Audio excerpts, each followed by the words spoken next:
Alam mo ba na ang ermita sa Manila ay may dalawang mukha? Sa umaga, ito ay isang normal na business district. Pero pagdating ng gabi, nagiging iba ang kwento. Kapag lumubog na ang araw, ang mga kalsada ng ermita ay nagiging delikado. Maraming aggressive na tao ang lalapit sa iyo para mag-alok ng mga bagay na hindi mo kailangan. Sa mga bar, may mga taong naglalagay ng gamot sa inumin mo para makuha ang pera mo.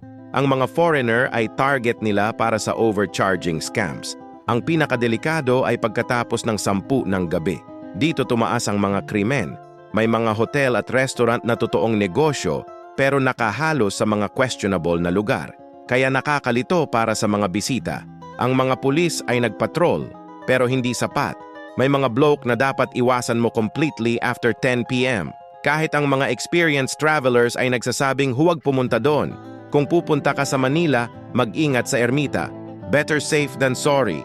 Maraming ibang lugar na mas ligtas para sa mga turista.